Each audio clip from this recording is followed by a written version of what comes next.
friends over. I mean, that was just like, in my opinion, the N64 is just a way better system, in my opinion. So I would have to, but I like Nintendo. I used to love Konami too.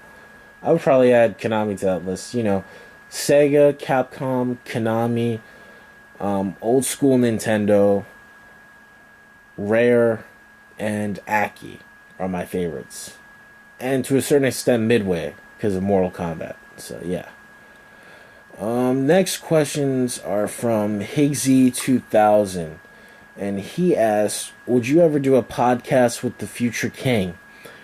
Oh, hell yeah. Doing a podcast with the future king, in my opinion, would be a fucking honor. That guy has great taste. His videos have improved a lot since when he first came on YouTube. I mean, he's got a lot of potential, man. To do a podcast with him would be an honor. And if he was willing to do one with me, we definitely, absolutely, I would definitely be down to do a podcast with the future king in the near future. His next question, what are your top 5 favorite comedies? The original Scary Movie from the year 2000. And no, I'm not a Wayans Brothers fan, but I do love that film. That film was like, I remember when I first saw it, and it was like right in 2000, right when the Attitude Era was going on, right when you had shows like South Park like really big at the time.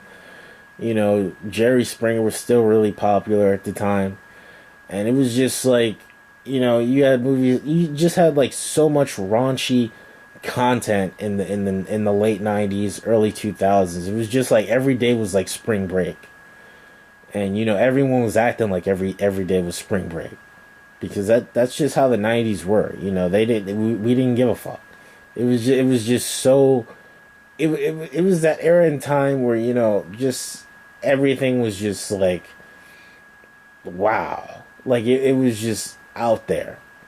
And in like such a cool way too. It wasn't like today where where the Illuminati is just a bunch of fat. Like, the Illuminati completely took control of the media in the mid 2000s, and after 9/11, really, that's when it really shit started to hit the fan.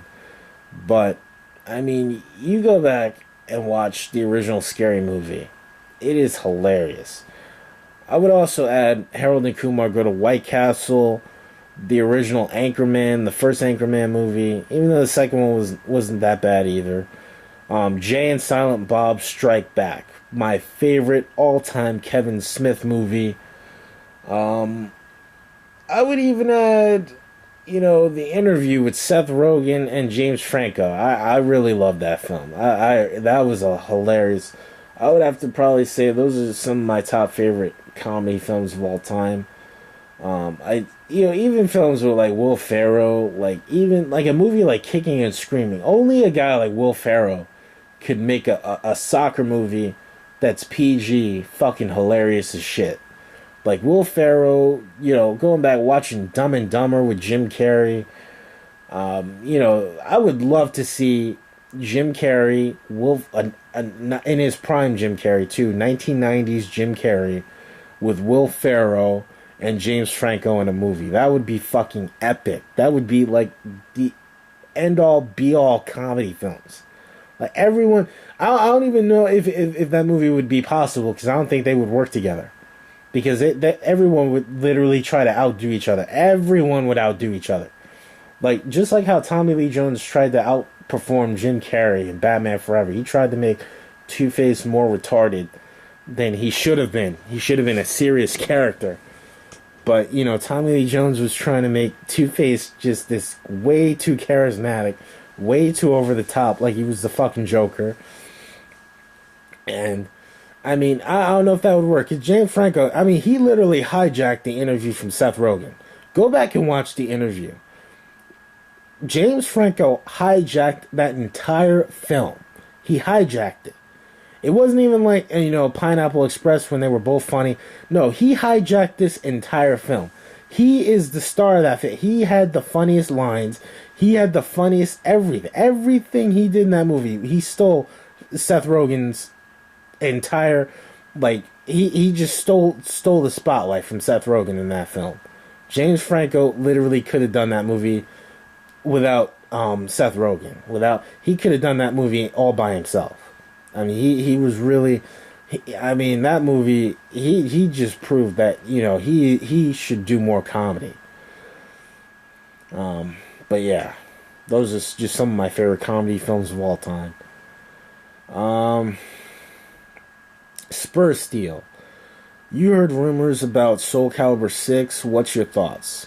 No, I have not heard rumors about Soul Calibur 6. If it's anything like Soul Calibur 5, I have no interest in it. But if they go back to like the first two Soul Calibur games, in my opinion, were the best two, Soul Calibur 1 and 2 were the best, then I would be interested. And they still give us the customization options of Soul Calibur 4, where you can edit the characters and stuff like that.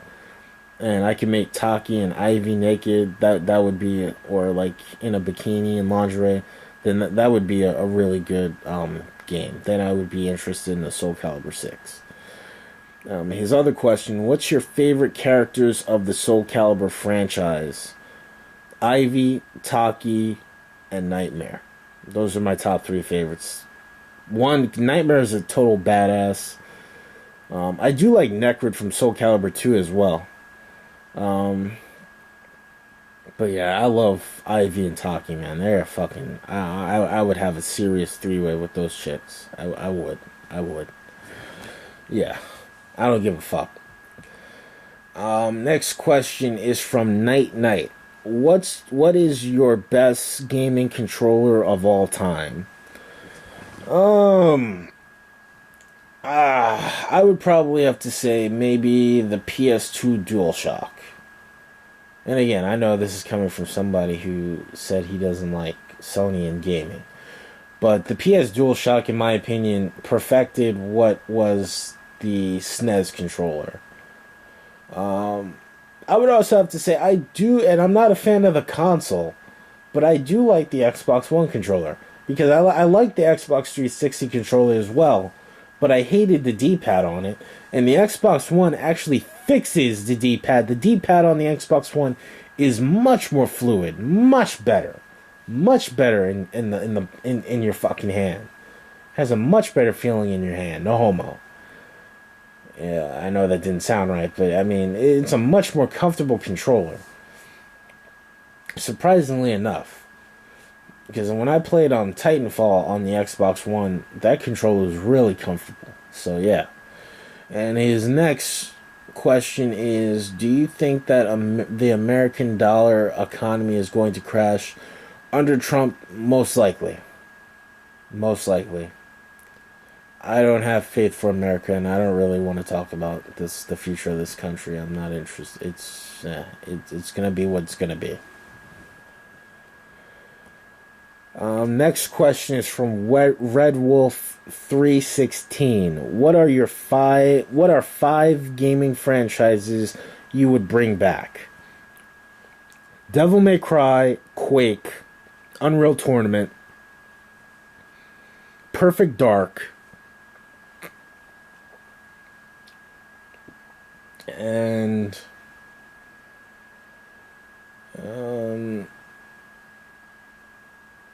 Mega Man X. Those would probably be the ones I would bring back. Devil May Cry, Quake, Unreal Tournament, Mega Man X, and Perfect Dark. And I don't give a shit.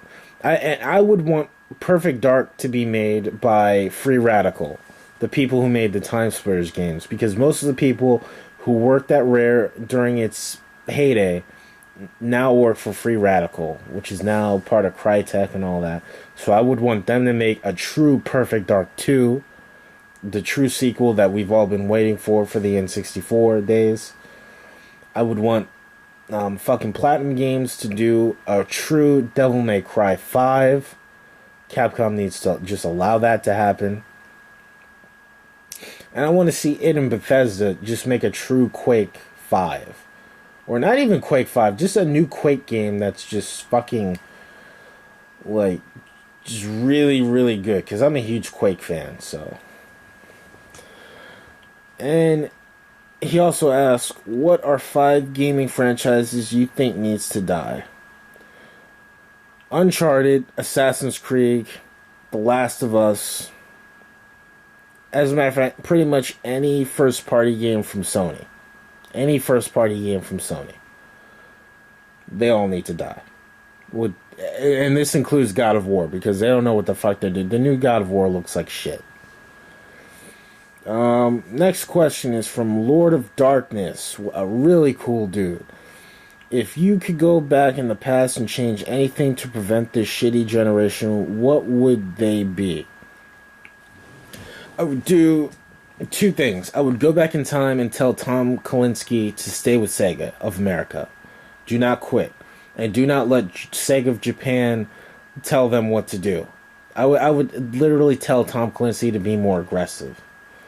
And definitely, that way, Sega could probably still be in the fucking console industry today. And just don't back down from Sega of Japan. Another thing I would do is, and I doubt this guy would listen to me because I know he's a fucking prick, Eric Bischoff. I would literally tell him to try to buy out WCW, because if he doesn't, then he's going to have to work for Vince McMahon and, do some stuff that's nasty, hopefully trying to prevent him from ever having to work for WWE. I would tell him, and he needs to buy WCW. He needs to relaunch it. Forget the Turner networks. Go to Fox. Go to FX. Go to another cable channel. Try to make a deal with them.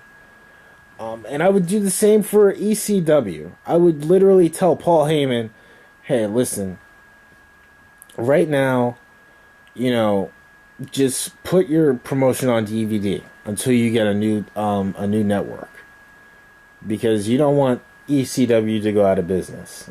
This could definitely, and I really would have wanted to see what Brock Lesnar's future would have been like without Paul Heyman. Actually, that probably wouldn't have been good for him.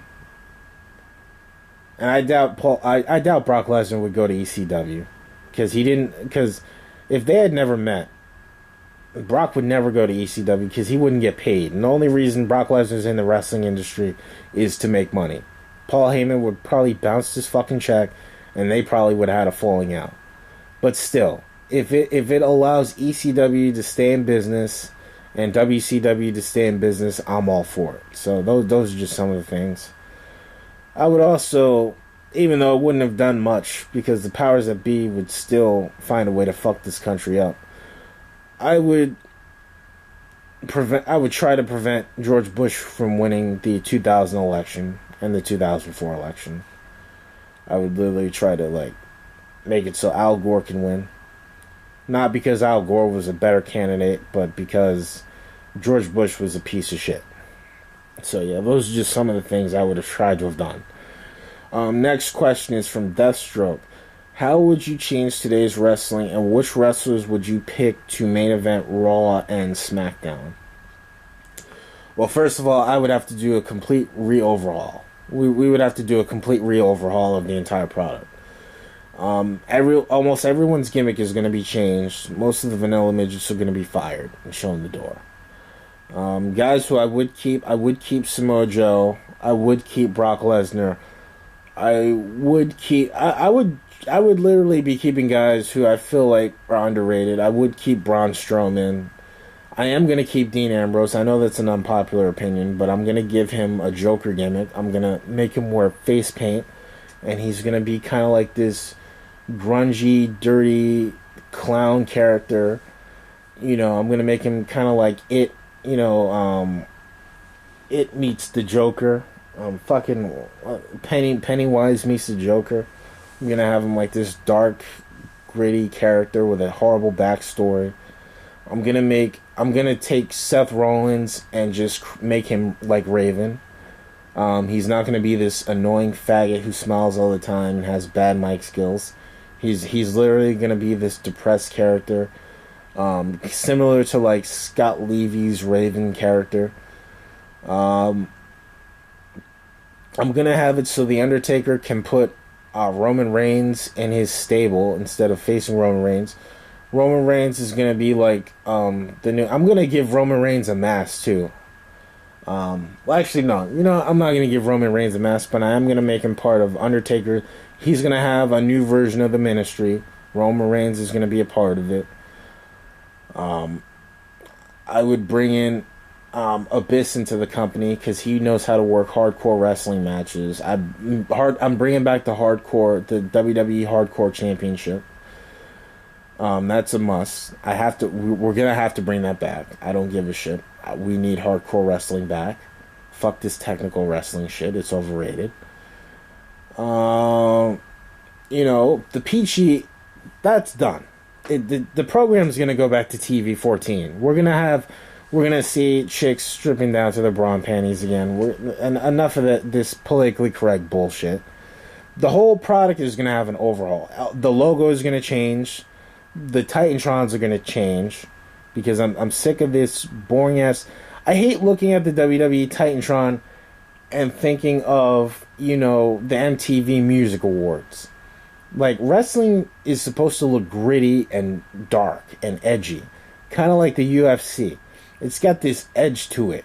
It's not supposed to look like a fucking kid-friendly show. And that's the one thing I'll give TNA or Impact Wrestling or GF, whatever the fuck they're calling it now. The last time I watched TNA Wrestling, it had an atmosphere more similar to the UFC. And that's what wrestling needs. It needs to look edgy. Wrestling is not... It's not... Your target audience should never be kids when it comes to pro wrestling. Never. It should be a fucking badass show. Like, this is not the 80s anymore. So, I mean, we would do a complete re-overhaul of the entire show. The storylines would be much more sadistic. We would bring a little bit of politics to wrestling, not like stereotypical Republicans versus Democrats, but we would have